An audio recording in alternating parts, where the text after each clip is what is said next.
Hey, what's up, everyone? Welcome to How to Get Early Traction for Your Startup. I'm Tommy Walker of Shopify, and today we're doing a roundtable chat with Morgan Brown, Len Marketing, and Lance Jones about basically getting early traction for your startup, right? That's what it's all about. And the reason we're doing this for CRO Day specifically, one of the reasons I wanted to do this anyways, is because I see a lot of people try to apply CRO processes to for lack of a better word, shitty products, right? It's just bad stuff, and we're going, hey, if we try to get more people to convert, maybe we can get more sales and stuff. But the product itself is bad, right? The experience is bad, or it wasn't thought out at least, and we haven't really found what that product market fit is all about, and if people actually even want the thing. So that's kind of what the discussion is going to be about today. It's going to be kind of a loose conversation. We got some questions planned out, but we'll see what happens. To introduce everybody who's going to be around here, let's start with Morgan. Morgan, tell us who you are, where you're from, and what do you hope people get out of the chat? Sure, thanks, Tommy. Hey, everyone. My name is Morgan. I'm head of growth at Qualaroo. We run Qualaroo, which lets you collect user feedback to improve the performance of your website, and we also run the community at growthhackers.com, which is all about finding growth insights. I'm down in sunny, parched Southern California, and I'm just hoping to learn from these smart folks on the call and talk some more about gaining early traction from startups and share my experience doing this way too many times. It's part of the reason that I have my receding hairline going on is doing too many early stage startups, so hopefully can save people some hair and share some lessons. There we go. Next up we have Len Marketing of Groove. Tell us about who you are, where you're from, and what do you guys do, and what do you hope people get out of the chat?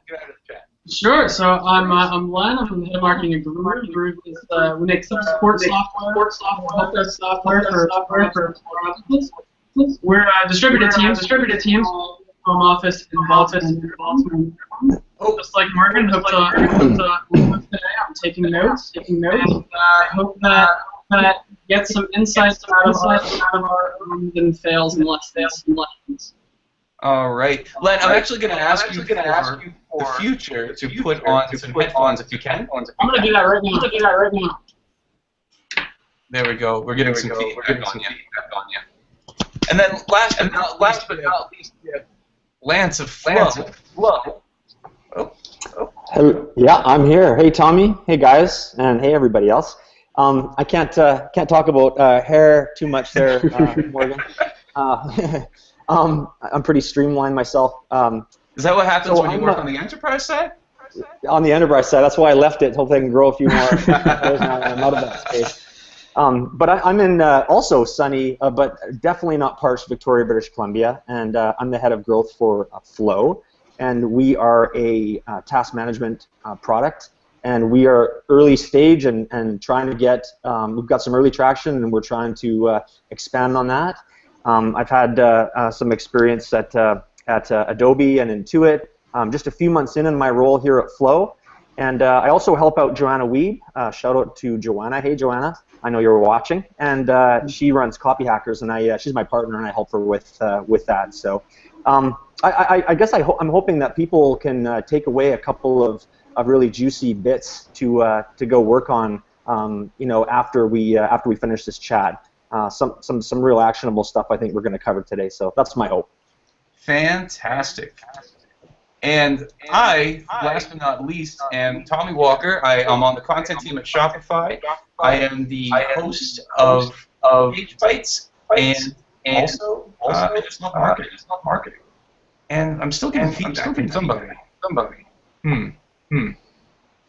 Anyways, I hope that in this chat that you are able to save yourself a lot of time and headache, and just not go through the process going like, I really want this to work and I don't know why. If we can get to that, then you can get to growth and do the things that you really want to be able to do. Lance, I think I'm actually getting feedback on your side. I'm the culprit? Huh. Okay. Yeah, check your settings to see if your microphones or your output's going through your headphones. Yeah, Sorry, everybody. I will double check. You want to make sure this is sounding okay here. Okay. Sorry, folks. This is the downside of being live. Okay, how's that? Any better? Let's find out. A little bit of feedback, but I don't think it's anything too terrible here. All right, so the first question I have, right, we're going to start off here. The first question I have is for Morgan. Morgan, let's say I'm an early stage startup and I'm trying to figure out the thing that I'm working on, if it's even something people want. Can you give me an idea of how I might go about collecting feedback from people within my market to validate the idea and how I can use that to work towards product market fit? Absolutely. So I think before you even decide to build anything, you should talk to people, right? And I think the first thing you need to do, as Steve Blank so famously says, is to get out of the building. So go validate your idea. In the Lean Startup, they call it customer development, but really it's about talking to people and understanding a couple of things. First, understanding if, before you even start actually talking about your idea or your product, what you want to try to understand is if there's actually a problem that people have that you might be able to solve. So the first thing to figure out is if this idea you have is actually going to solve a problem that people actually have. So that's sometimes called solution fit, right? So before you even build a product, you're actually looking to see if you can answer or solve a problem, remove a pain point, that type of thing. And so this is the Paul Graham doing stuff that doesn't scale, getting out of the building, going to have coffee with people, asking them questions, understanding how they do things around the particular area or pain point that you're hoping to solve, or the product that you're hoping to build, and really understanding the pain that they feel and whether there's a solution that you can build for them that actually might make it better. So I think that's that's the first thing you have to do is go talk to people. And I just want to clarify, too, that the people you're talking to, that's not like your grandma or your best friend or your buddy over beers, right? Like, when we talk about get out of the building, I think a lot of people have that impression of like, oh, I just need to talk to my friends and see if my friends would agree with that. We're not talking about that. We're talking about, like, getting in front of... Yeah, whoever you think you're building for, those are the people you want to start to talk to. So if you're building something for the elderly segment, your grandmother's friends and their friends might be a decent place to start. But no, you definitely want to try to identify the types of people that you can imagine using your product. I think what you'll find often is that who you originally thought would use your product is probably not exactly right. You're usually not that lucky. But by going out and talking to people who you think are the types of people that would use your solution are the best ones. And you definitely want to do it with people who aren't really vested in your future, right? So your grandmother is going to tell you that you're handsome and that you're incredibly smart. And your buddy, if you're buying beer, is probably going to tell you that your idea is great. So you definitely want to get some unbiased feedback on the idea and whether there's even a problem there to start. Right. Fantastic. And let's see. I mean, Len, Len, you guys are. Hold on a second here. I actually have questions here, but I forgot where they are. Awesome. Now, Len, there we go. Len, Groove has actually grown quite a bit in the short period of time. Can you talk about a little bit how customer feedback has played in the early growth of Groove? Sure, yeah, absolutely. So that's actually a very interesting question because when we talk about customer feedback, very, very early on, customer feedback validated the problem, as Morgan said. It validated the need for Groove. But the reality is it was actually something that was a little bit of a fail for us early on. And this is something that Alex has written about on the blog. We spent a lot of time building a product that didn't really, the development process didn't incorporate a whole ton of customer feedback. And we ended up with a product that, this was a few years ago, probably set us back a bit because we came out with a product that had a lot of features. It didn't necessarily have a lot of features that people needed or loved. And it took us probably 12 to 14 months after that to really start doing, before we really started understanding the value of customer development, customer feedback, of speaking with every single customer, that we really turned a corner when it came to growth. I think that was probably one of our limiting factors early, and so I think if anything, I hope people would learn from the mistake and start to do customer feedback or do customer development as quickly as possible. I mean, now we have an email that goes out to every single person who signs up for Groove, asking them why they signed up for Groove, which has been hugely insightful for us. We do quarterly Net Promoter Score surveys. Alex talks to every single customer who signs up. We do all sorts of different surveys, collecting feedback. We analyze the support tickets that come in. It's massively, massively valuable, and I would encourage everybody to start on it a lot earlier than we did. So that's, those sorts of things, that's the qualitative side. And there's also the quantitative side, and this is a question that we get a lot on the blog, and I was hoping to actually get your guys' insight on this, especially, I know, Lance, this is something that you're an expert at. Today is conversion rate optimization day. It's in the spirit of the day. A lot of startups want to do CRO. A lot of startups want to increase their conversion rate in a meaningful way. But if you don't have a lot of traffic, if you're in your very early days, getting test results that are statistically viable can take a really long time. It can be a little bit frustrating. Do you have any tips for either speeding up the process, or whether you should speed it up at all, or how can somebody who doesn't have meaningful traffic still do conversion rate optimization?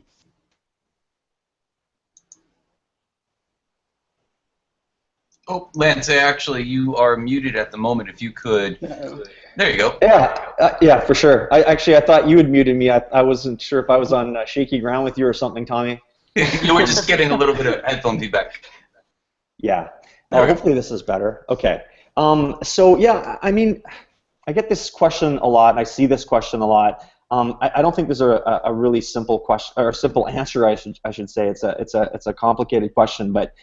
I'm part of a startup that's very much still in the early growth stage, and my own team struggles with this, and we talk about this a lot.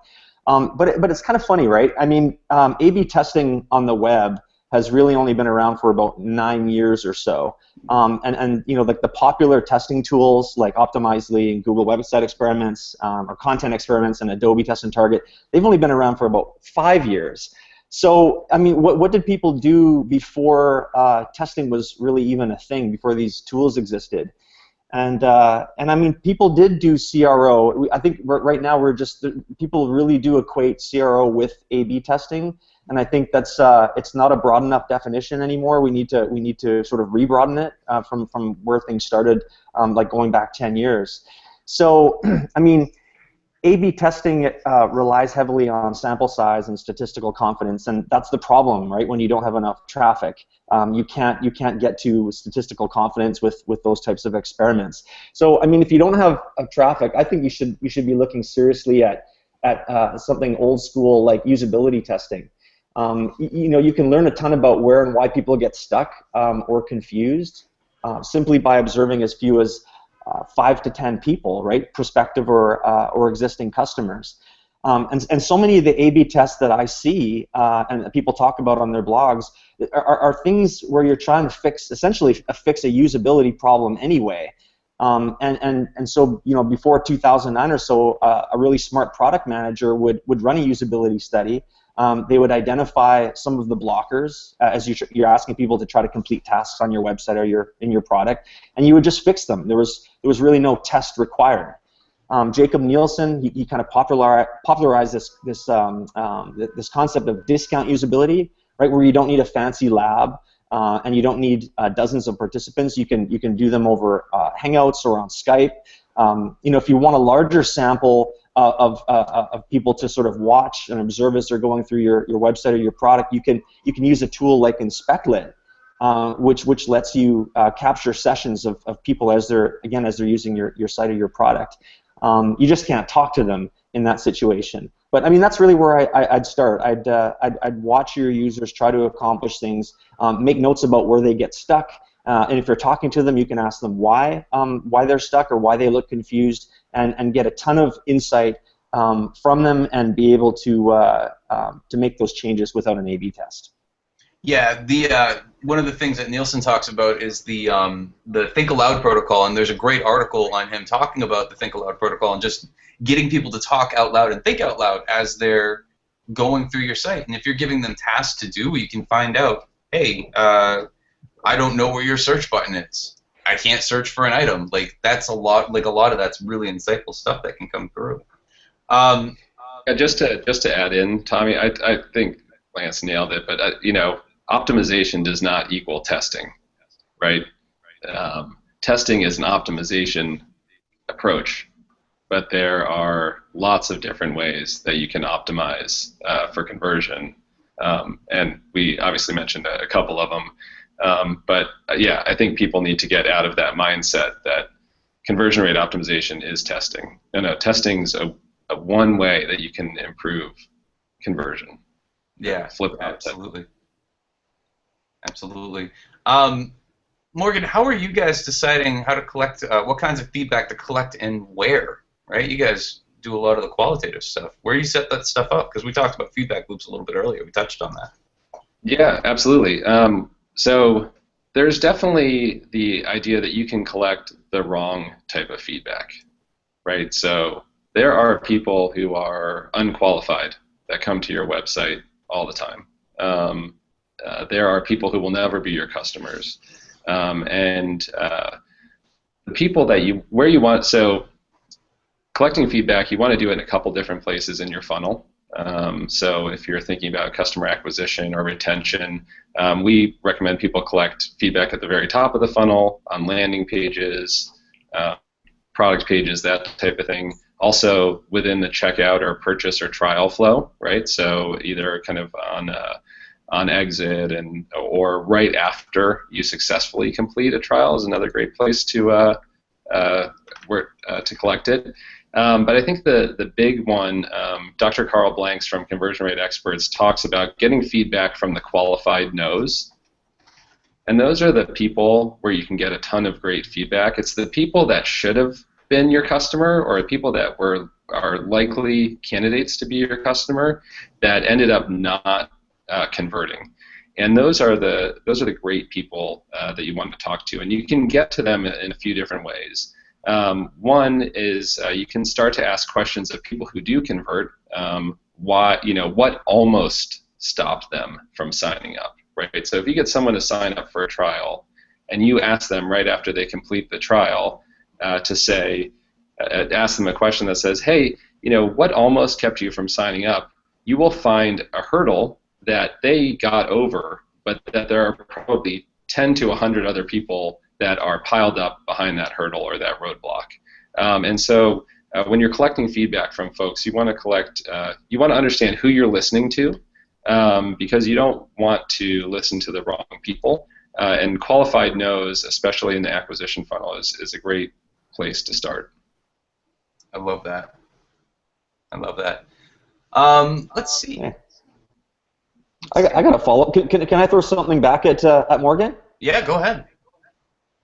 So Morgan, yeah, this is something that comes up a lot for us as well, and I've used Qualaroo a ton, even before it was named Qualaroo. What types of so we're talking about getting traction here. What types of questions have you seen? Either your customers or the Qualaroo team itself deliver like really useful feedback related specifically to getting traction, because I just see people struggling with the actual questions to ask. So any insight there would be super helpful. Yeah, absolutely. So that actually is one of the number one problems with trying to get qualitative feedback, is understanding which questions to ask. So I think that is where you have to start, is what are you trying to learn from people? And I think it's different depending on your business model, or if you're asking customers within your product, or if you're asking people hitting a landing page or that type of thing. But like one of our favorites, and this is definitely in the things that don't scale, is just asking, what did you come to the site to do today? And because I think when you can figure out the intent of the people coming to your site, you can do a couple things. One, if you have people coming to your site with the wrong intent, you can shift your strategy and shift the way that you go to market, right? So, for example, if you have a blog post that happens to do really well in Google, but it's for something that's only tangentially related to you because you rank for some certain keywords or that type of thing, you can adjust your content strategy to better target people who actually have more intent towards the problem you're trying to solve. So I think that's one thing. The second thing is that it's a great window into trying to understand what people are trying to achieve when they come to your site, and then seeing if they actually are able to achieve that. At Qualaroo, we have clients who get lots of traffic. They ask that question, and what they find is that they have a total different notion or preconception of what people are coming to the site to do. And when they ask that question, they redesign flows, call to actions, content, all sorts of things. So it's a really simple question. It's almost stupid simple. But if you're looking for a place to start, we find that that's a really good place to start because it impacts so many parts of the business, from customer acquisition and your channel and go-to-market strategy to your user experience and product roadmap and that type of thing. So it's a really dumb, powerful question.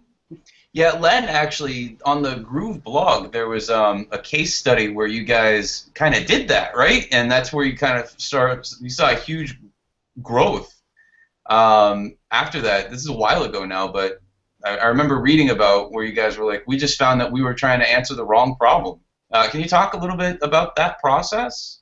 Yeah, of course. I mean, that was, I'll try to link up the post. I'll try to find it after I answer the question. But yeah, I mean, we had a big redesign, a big redevelopment project of our website, probably about 6 to 8 months ago, and that kind of goes back to the first question I answered about customer development, about customer feedback. That was really when we dug into what our customers were saying about our product, what our customers were saying about our marketing, and you're right. We found that in a lot of ways we were answering a lot of the wrong questions with our copy on our website, with our messaging, and what we ended up doing was, Alex went and spoke with every single Groove customer. We took a really long, hard look at all of the feedback we were getting, both in emails, both in customer support tickets, both in responses to that email that goes out to every new customer asking them why they signed up. And what we learned was that the things we were saying on our website didn't really reflect what people saw as, number one, the biggest benefits of Groove, and number two, what their biggest challenges were, what their hopes, their fears, their dreams were. So what we ended up doing was, when we rebuilt the site, was we literally took copy from those answers that those customers gave us. I mean, we looked for themes that kept coming up over and over and over again. Things like, people are tired. People would say they're tired of complicated software, complicated support software. People would say that they just want a simple tool. They want to work. They want to collaborate better. They want to be able to assign emails. And we ended up turning that feedback directly into our marketing copy. And so that was a huge turnaround for us in terms of conversion rates, in terms of just the power of our messaging. Excellent. Yeah, the article, I just put it into the chat here, so people on the hashtag can see. It's how you grew your conversions by 100% by rethinking your design strategy, and I thought that was a very powerful one, and I've linked to it quite a few times. So appreciate that. So I've got one for our esteemed host here, Tommy. So lots of people want to use content marketing, do content marketing, but it's so noisy. There's so much of it, and it's kind of hard to figure out how to do content to drive growth. Yeah. And I was wondering if you wanted to weigh in. Obviously, you're a master content creator, and it'd also be great to hear from Len too, because you guys have used it so well to drive growth too. So want to hear from you guys on how to use content to get early traction. Yeah, so for me, I feel like a lot of people misplace their faith in content, especially so early in the game. For me, what I would prefer to do is, and I do this with any sort of content project that I work on, is I will I talk to people way more. If I'm working with a startup, I'm talking to people and trying to get those actual boots on the ground type sales before even writing a line of post, because the thing is when you're trying to get into content marketing, and this is just from my experience, but when you're trying to get into content marketing too early in the game without having anybody, you're basically spending a ton of time creating something that nobody's going to see. But if you're out there and you're going, you're talking to business owners, say you're doing a B2B product, and you're talking to those people in real life. You're finding out what those problems are. You can start crafting, and this is what I like to do. You start crafting stuff around those problems, and then positioning yourself in that content to become that ideal provider. That you can prove that you are the solution to that. But for me, I feel like a lot of people will try to do content marketing and then hope that they can get SEO and then hope that they can get it in front of Twitter users or hope that they can get it in front of whoever, and without doing the actual groundwork of like laying a foundation for people who are going to actually see this stuff. So for me, it's a matter of going, let's talk to a bunch of people, collect their email addresses if we're doing doing face-to-face conversations, and then I'll write the article and say, okay, hopefully this will help out, and I think that this will be useful for you.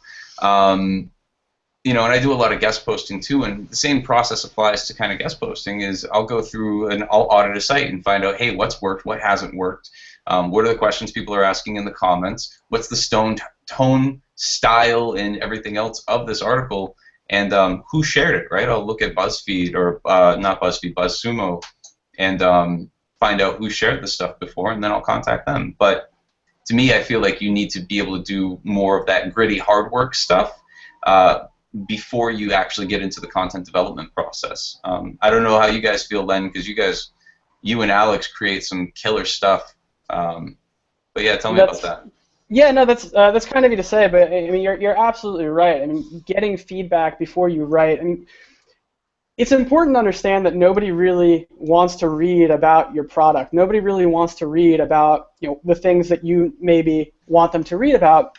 People want to get solutions to their problems, right? And your product might be a really great solution to their problem, but they have other problems that maybe your product doesn't necessarily solve. So one of the things that we found is small businesses, teams that need support software, a lot of times they're also experiencing growth challenges, right? A lot of times they're also experiencing customer support challenges. They want to get better at customer support. And so if you can solve those problems for them outside of just your product, if you can solve those problems for them through content, then you can establish a lot of goodwill. You can build relationships with people. You can collect email addresses. You can really deliver a ton of value to people. And then when it's time for them to buy support software, when it's time for them to make a decision on what they want to purchase, you're the first company that comes to mind. And I think that one really helpful way to think about what types of content to write, there's an analogy that I learned from Ramit Sethi, and the analogy is, think of your content as a crunchy leaf. Right? So imagine in the fall, I'm sure, Morgan, you won't understand this in Southern California, but if you know seasons, imagine you're walking down the street and it's fall and you see a crunchy leaf on the ground. And you almost smile to yourself because you know how satisfying it's going to be to step on that crunchy leaf and get that value, right? It's just going to be satisfying because you're going to step on it and you're going to get like immediate gratification. So I think that's a really helpful way to think about your content is what will be those crunchy leaves for your customers. What are your customers going to see on your site, are going to see in the subject line of their email inbox? And they're just going to kind of smile to themselves because they're going to know that as soon as they open that and read it, they're going to get some instant value from it. Yeah, you can't do that without talking to people. Absolutely not. You have to really, really get inside people's heads, understand their problems, understand their challenges, understand how you can help them succeed in business, in life, in whatever your market needs, and then deliver that through content before you can deliver that in your product. But I think, so Tommy, this is actually something, I'm going to throw this back to you because while we're talking about content, I mean, you write for just about everybody, right? I've seen your name on like every single blog that I read probably, and you were the editor at Conversion XL, and I know you still do page fights there, and I've seen your blogs just about everywhere, and like I said, most people don't want to read about products, right? And you write Right. for companies with a lot of different markets, a lot of different niches. How do you find content market fit, right? Like how do you other than just talking to people, how can you test your content, as you publish it? How can you see what's working, what's not, and how do you work towards content market fit? Yeah, so for me, the reason you saw me everywhere was actually I was super poor when I started writing for these blogs, and they all paid. So that's really how it all kind of got started. The last 2 years really were kind of nuts because my car was broken down. We didn't go anywhere. Like we sat for 6 months in my house and left the house 1 day a week to go get groceries because my sister-in-law was like driving us out there. And in that process, during that time, I was actually just basically I started on the ProBlogger job board, found Conversion XL, they were paying, and then took that and started running with it everywhere. What I do with every single blog that I write for is I will do a deep analysis, right? I'll run the blog itself through Open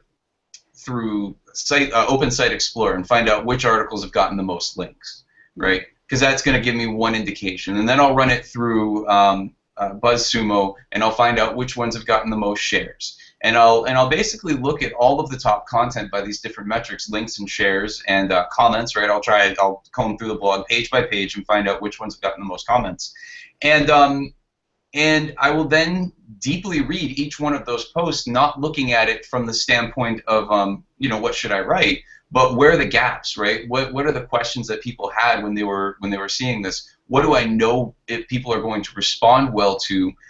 What was the tone of this post? Was it snarky? Was it uplifting? Was it was it super highly informative, or was it inspirational? I'll take all of that stuff, and it's different for each blog, right? Each blog has a different audience, so it's going to work differently for everyone. And I'll pull it apart and basically reconstruct an article using the best of those elements that I found in some of those articles. When I come from an acting background before I ever got into marketing, so deconstructing scripts was something that we did a lot when I was in conservatory. So it comes a little bit more naturally to me than I think for a lot of people. It's not impossible, but the deconstruction process, it's a character analysis for me. It's going, what's the character of this blog? What's the characteristic of this market? And what are the little things that I know will get people here to click? And then I'll just work all of that into a post. I'll find a topic based on all of that, and then work it into a post, and hopefully it does well. And it's engineered. Usually, I have a framework that I use too for content. When I write an article, I want it to do one and only one of 4 things. I want it to be shared throughout the community. I want it to drive discussion within the community. I want it to generate leads or generate sales. And I will, because those are really the 4 things that we do with content online anyways, I think. And being able to write with that sort of intention with each one of the articles, using all of the other stuff that I've talked about, has been able to create content that gets me invited back and paid again. So that's I hope that answers the question, content market fit. Because I'm also, like, most people don't know this, but I have 3 screens that I work on at any given point in time, and then another 2 over here where I'm constantly monitoring stuff that's taking place within the CRO and online marketing space. So I'm kind of trying to keep a global awareness of what's going on as I'm writing the piece too, and maybe I'm weird for that, I don't know, but that's what I do, that's my process, so. Lance, you have a couple ideas on this. Oh, I just said Lance probably has a couple ideas on this too, part of the Copy Hackers team, I'm sure. Yeah. I got to take off the flow hat and put on the Copy Hackers hat. But yeah, those are some great responses. And Tommy, congrats on your success. I mean, you're a real hustler. I love that story. So yeah, well done. Thanks, man. For us at Copy Hackers, I mean, whenever I've struggled for a topic, one of my fallbacks has been choose a service that we've tried, another software, a product, and write about our experience using it. I did that once for Peak, which is which is like a free, the free version of user testing, where you can get people, you can get somebody to review your website. And also did that for Bounce Exchange, which was interesting because I was kind of picking on the, the negative opt-out buttons on these exit modals that say, no, I don't, I'm too stupid to care about increasing my traffic, so no thank you kind of thing. And so I picked on those buttons, and lo and behold, I heard from the CEO of Bounce Exchange, and we had a great discussion. I ended up, I'm going to be writing a follow-up post because Joanne and I ran an experiment, or still running an experiment using Bounce Exchange, and as a follow-up to that post. But that's one idea I've used. Now I know Joanna, something that she does when people sign up for the Copy Hackers list. She has asked this question, like, what's the problem you're trying to solve, the thing you struggle with most, and she gets a lot of responses to that question. And I know that's been the responses to that question have been the impetus for a lot of her posts. If she sees similar responses coming through, like a theme that's timely, she'll jump on that and write about it. So that's another technique you could use, I think. Yeah, absolutely. Now that I'm not poor anymore, I will definitely try to do a lot of the in-person interviews and stuff like that too, and go through analytics and find out what's worked well and all of that. So yeah, cool. Thank you. Hey Tommy. Yeah, we got a question on Twitter.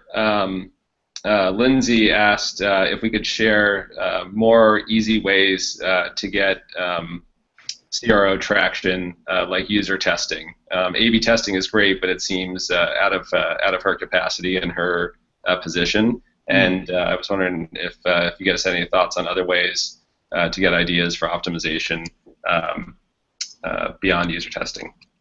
Heuristics, right? So Len actually might be one of the better people to talk to about this, because you guys interviewed a lot of experts too, not just your users, but experts, right? We did, yeah. We've talked to. I mean, and you can, again, I would encourage you to not promoting the blog, but I would encourage you to read about this because you'll see a lot more of it in detail. But yeah, I mean, we've talked to a lot of different people, especially early on, people who were much smarter than we were and much more experienced at optimization than we were, and really just seeing the types of things that they would test, seeing the types of things that they would optimize on. I think Morgan obviously made an important point. CRO is not just testing, but just seeing the sorts of things that we could do to optimize conversions on our sites. I think a lot of the optimizations that we've done have to do with with marketing, with psychology, with messaging. A lot of it. I mean, I think one of the biggest wins you can possibly have that we've ever had on conversion optimization has been just improving our messaging, improving our copy, improving our headlines, improving our calls to action. Doing where you don't necessarily have to do user testing with a product, but where you can talk to people about their problems, talk to people about their challenges, talk to people about their hopes and dreams and fears, and turn what you learn into your copy. I think that has been one of our by far biggest wins on CRO. Yeah, and like for me, a lot of this stuff, like I'll find that walking through the site itself too, like just doing an easy walkthrough of going like what makes sense, what doesn't make sense, like from the people who don't have anybody coming to their site right now, or very few people coming to their site. There's a lot of stuff, like a lot of easy stuff where like navigation is not super clear, right? Or buttons don't look like buttons, or things that shouldn't be buttons look like buttons, right? All of this stuff where if you're looking at it and you're trying to look at it objectively, going, does this look like a website, and does it deliver a website that's going to actually deliver value, and does it kind of have this does it look like a site that's supposed to be in this market, right? So, I mean, and if you're being objective with yourself, and that's the hardest part, I think, I mean, this is your baby that you're talking about. If you're being objective, then you're able to find that stuff. And if you're doing some sort of like feedback session with people that you know, and you're trying to defend every choice that you've made design-wise to them, then you're going to run into some real problems. And I see that happen more often than people making changes based on feedback. I see more people going, yeah, but I thought, it should look like this, or, and that gets you nowhere. And if you have to explain to someone in person why something is where it is, then it's probably going to create some friction for the person on the other side of the process there.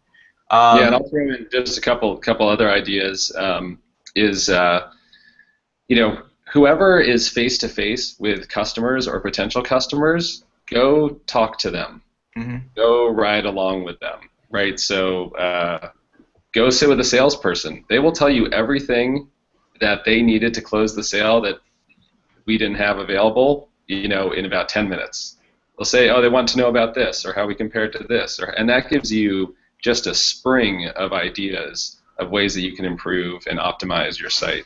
I think also talking to your customer support people, if you have existing customers, is the number one way to do it.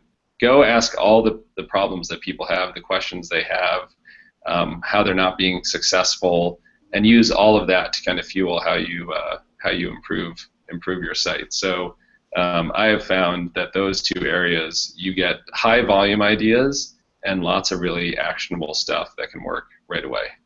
Yeah, I love that.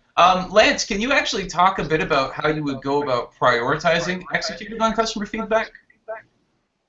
Oh, really, Tommy? Yeah. Okay.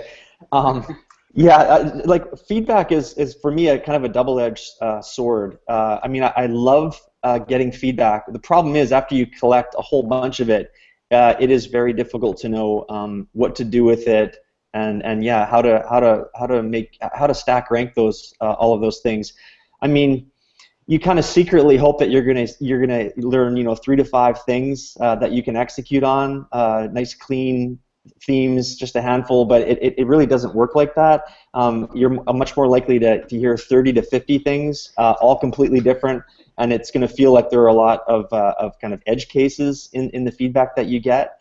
But one caution when you're looking through all of your feedback is to be aware of something called confirmation bias. And confirmation bias is really, well, if you personally have an opinion about what needs to be changed or improved in your product, as you're going down looking through all this feedback, the stuff that matches your own thoughts is going to stand out to you, and it's going to feel like there are more of those types of responses in your list of feedback, and you're gonna want to put those things first on the list because they match your mental model of your own product or service. So that's a trap, and you just have to be careful not to prioritize that way. So that's something not to do. I think a more reliable way to prioritize feedback is to try to kind of triangulate it with other sources of data or feedback. So if you offer live chat, what are you seeing in your transcripts there? What are you seeing in your support tickets? If you have the ability to observe your customers using your product, either in person or remotely, what types of observations are you gathering that align with the other feedback that you're getting? And if that's not really that feasible for whatever reason, you don't offer much in the way of support, or you don't have chat, it's okay, I think, to fall back on your gut to some extent. I really like the ICE as an acronym method of ranking feedback. I know Morgan and the Qualaroo team use this. I think Sean wrote about this just recently on Growth Hackers, right? But yep. Ranking the feedback using the 3 kind of vectors. I is for the potential impact of the change that's based on that feedback. C is how confident, or your level of confidence that it's going to drive an improvement for your business or your site. And the E is how easy is it to implement. And so if you don't do this yourself, but I think work together with a team or a group of people and have a discussion about each item on that feedback list and go through that ICE process, I think it can be pretty effective. And we're trying it right now, and we're pleased with the results so far. Awesome. I also think what Len said is super critical, is that high leverage stuff like headline improvement and optimization, like copy is some of the highest leverage optimizations you can do, right? Because it doesn't take a lot of time. It impacts lots of people because it's usually the first thing that people see, especially if it's the headline. And so, Len, I don't know if you have anything more to add, but I totally agree with you on working hard on things like headlines and sub-headlines. Yeah, no, I mean, you're right. It's a big win, and oftentimes it's a pretty quick win because it doesn't take a whole lot of work to do. You have to, once you've talked to your customers, once you've spent time understanding your customers' needs, you can come up with 10, 15, 20 different headlines to test and get some results pretty quickly, and you don't need to do user testing for that. So, Len, I have another question for you because I've been wanting to ask this one since we scheduled this hangout. So, obviously, you guys are all about kind of being radically transparent, right? Like, Right. we're trying to hit these goals. We're tracking our milestones. We're telling you how we're doing, the wins, the losses. So, can you talk a little bit about how being transparent has kind of helped you guys grow, and then also you have a great story of like how you got your first 100 paying customers in like 24 hours. And I'm sure if someone here is in the early traction stage, like there's probably not a better optimization that they could do than to try to go get 100 customers in a day. So can you talk a little bit about that stuff? Sure. Yeah. Absolutely. That's a great question. So about the radical transparency. So we have we have our blog that's tracking our journey. It was originally tracking our journey to 100K in monthly revenue. Now it's tracking our journey to 500K in monthly revenue, and we share a lot of details, including metrics, conversion rates, things like that, revenue numbers, and we get a lot of questions about does this help you? Does this hurt you? I think there's sort of this innate desire. People gravitate generally towards keeping things close to the chest, keeping like their metrics, keeping their numbers close to the chest, and I'm not sure that that's necessarily helpful. I'll give you 3 big takeaways for us on being radically transparent. So the first one, it works really well for our specific brand and for our specific type of content because we write content that helps people grow their small business, to grow their startup, and it makes our content immensely more relatable, immensely more effective if people can look at it and say, all right, well, here are some benchmark numbers. Here are these folks who are in the same place as we are, or were in the same place as we are months ago. It just makes it a little bit more relatable, helps us connect with readers a little bit better. Number 2, internally, it gives us a lot of accountability because if we're not hitting our goals, then we're not just failing internally, we're failing to a pretty big audience, and that's pretty good motivation not to fail if it's going to be very public and very loud, if everybody's going to see it. So accountability is a big benefit from that. Number 3, it helps us differentiate. I mean, like you said, like especially when we started, it was pretty unusual to be that transparent on a blog, to be that transparent for a company, to talk about things like numbers. It was taboo stuff. Not so much now. There are a lot of companies that are doing it now, but for us, it was definitely a great way to differentiate ourselves from other content marketers out there. And about the 100 customers in 24 hours. It's an interesting story, and it's a little bit of it was a little bit of a, I don't want to call it a bait and switch, but I think it's an important lesson for people to learn. So the way that we got 100 customers in 24 hours was we did a lot of work in the 6 months leading up to those 24 hours. So we had spent a lot of time doing content marketing, understanding our customers, figuring out, like we've discussed, what their needs were, what their challenges were, and through that process, we got beta users. We got a list of customers who were interested in the solution. So we had gotten quite a large handful of free trial users, and that's something that I would encourage anybody to start getting users. When you have your prototype and you have a product that you can give away for free and get people tested on, I would encourage you to collect as many email addresses as you possibly can. Start content marketing. I mean, we had an interview with Rick from Unbounce on our blog, and I mean, they started really, really aggressive content marketing about 6 months before they launched their product. And I mean, they're probably a better case study for this than we are, because when they launched, by the time they launched their product, I mean, they were able to get hundreds or maybe even thousands of customers right away. because of the work that they put in. So, I mean, I think the big takeaway here is if you have a launch date, if you have your launch date coming up, or if you have your launch date in months or even years, it's not too early to start putting out content, to start building a list, to start delivering value to people, even if you don't have a product to deliver that value with. Because when it comes time for you to sell your product, you'll have a built-in audience of people who are ready to buy. Yeah, and I've actually seen a lot of data that shows just how hard it is for people to launch to nobody, right?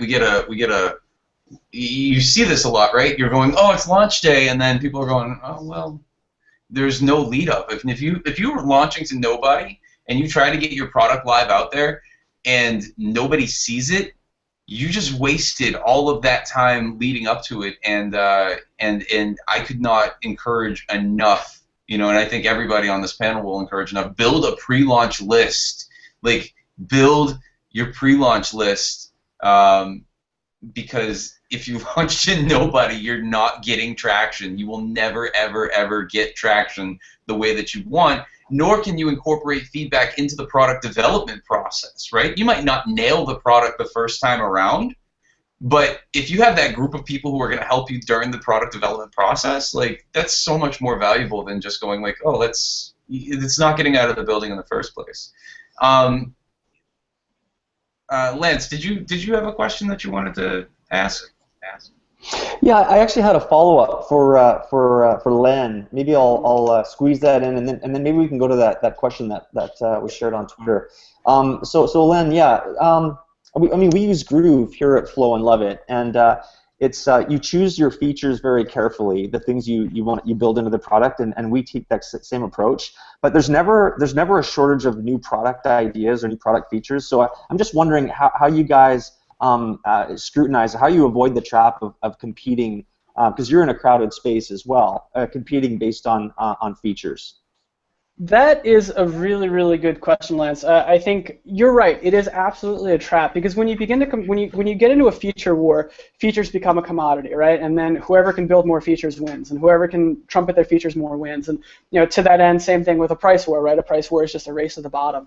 And so you compete. I mean, we try not. I mean, we don't compete on features because you have to have strong features. You have to have a good product. At a baseline, you just have to have a really strong product.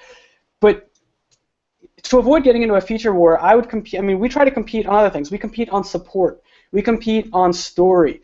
We compete on content marketing, like we've talked about. We compete on customer experience. I mean, one of the things that we talk about a lot internally is that people aren't just buying your product. They're buying the way that doing business with you makes them feel. And there are a ton of amazing case studies about this, but you don't need to look any further than Apple, right? Everybody walking around with an iPhone. Find the nearest person with you that's holding an iPhone and ask them anything about the specs of their phone, right? They'll have no idea. The average person has no idea how much memory their phone has, what the internals on their phone look like, but they know how having an Apple phone makes them feel, and that's why they buy it. And so I would encourage you to look at, what intangibles are there, what are those emotional variables that you can compete on. Your product has to be strong. You have to have really good features, but if your competitor is doing well, then their product is probably really strong too. So if you don't have one killer feature and you don't want to get into a feature war, I'd figure out a way that you can set yourself apart when it comes to those emotional but still really, really important to your customers' features, like service, like experience, like story, like content, and that's the thing that your customers are going to end up loving you for. I love that response. Thank you so much. Of course. Thank you for the question. We have a question from Twitter from Danny Kroll, and they're asking, there are hundreds of tools for marketers that marketers can use to drive growth. What's your must-have list? And, not for the sake of kissing butt, but I feel like Qualaroo is definitely on that list for me. And I have not personally used Groove, but I know people who have, and they found that to be a phenomenal tool for aiming specifically towards growth and customer feedback there. I also like to use Inspectlet for heat maps, and what else do I use? Google Analytics. You have to get comfortable with Google Analytics, and Kissmetrics would be my other part of my go-to list there. Lance, how about you? Yeah, I'm going to pile on Inspectlet. I mentioned it earlier, and I like to use it to capture videos of people's sessions as they're sort of traversing our website. I've found that extremely helpful in coming up with test ideas. And then a couple of others. I mean, we've got a long list of SaaS products we use here, but two standouts for us are Kissmetrics. So it's Google Analytics is all about page views. Kissmetrics and like Mixpanel are more people metrics, events that are taking place on your site and in your product. And again, huge value in that product. And then the third one for me that really stands out is Intercom. We use Intercom again using the events that we actually pass into Intercom from Kissmetrics. And we trigger emails, automated emails based on people's behavior, and we use in-app messaging as well, based on segmentation and events to get the right person, the right message to the right person at the right time. So it's awesome. Perfect. What about you, Morgan? Yeah, so I think tools for growth should do two things. One, they should give you insights and information so that you can learn and make decisions. And then two, they should give you leverage, right? So if you're trying to get growth, you're trying to get greater leverage on the activities that you're doing. So on the leverage side, I really like things like Unbounce for landing page creation, things like Customer.io or Intercom, things that give me leverage and allow me to either automate some things, Pitchbox, BuzzSumo. These are all tools that provide leverage to help you do a better job on the growth side. On the insights and analytics side, there's tons of great tools out there. A lot have been mentioned: Google Analytics, Kissmetrics.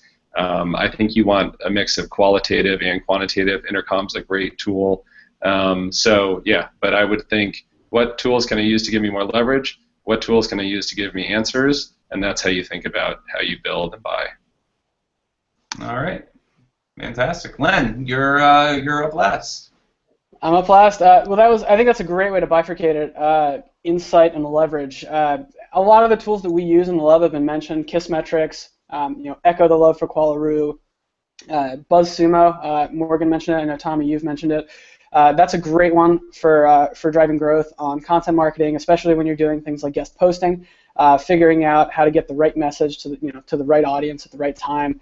Another one that we really, really love and use a lot, so we do Net Promoter Score surveys every quarter. We found it to be really, really valuable for collecting qualitative feedback. We do it both on a granular level every single day, but we also do it quarterly. And we use Promoter.io for our Net Promoter Score surveys, and that's just a really, really valuable tool for us because it makes it incredibly easy to deploy it and parse the results and send follow-ups to our customers. I'd say, out of those that haven't been mentioned, I would say that's one I would add to the list. All right, that's great. I want to throw out Topsy there too. I like doing Topsy for finding out who is influential in sharing certain pieces of content. If I'm writing for a new blog, or if I'm trying to find out, get my stuff in front of somebody who's shared something that's competing to the thing that I'm writing about, I'll use Topsy to find out the influential people who have shared it, and then I'll work my butt off to actually create a relationship with them instead of going like, hey, share my stuff. I hate doing that, and I hate it when it's done to me. So, and then Google Chats, right? I talk to Morgan quite a bit in Google Chats there. All right, so that's really it, guys. Thank you so much for joining us in the early growth, getting early traction. There's a lot of other great content that's happening on CRO Day, so be sure to check that out at the hashtag CRO Day. I'm going to be hosting a Page Fights tomorrow, so pagefights.com. Anybody else want to kind of plug their website here because it's that kind of a show, and then we'll go from there. Yeah, sure. I'll go first. If anyone has follow-up questions or anything like that, at Morgan B on Twitter, and you can always find me hanging out over at growthhackers.com as well. All right, and Len? Awesome, yes, so I'm at Len Marketing on Twitter. You can check out our blog, groovehq.com, and then a blog about customer support at groovehq.com/support, and I would encourage you to check out our growth blog as well at groovehq.com/blog. Fantastic. Lennon, where can we find you? Or Lance, where can we find you? Well, I guess so I'm at FlowApp for my day job, and my weekends and evenings at Copy Hackers would be great. And I just want to say thank you to everybody for sticking with us, and thank you to you guys for those awesome responses. I was taking a few notes here myself, so awesome job. Excellent. Yeah, And thanks, I Tom. am Tommy. Tommy is my name on Twitter, and I'll see you guys soon. All right, have a good one.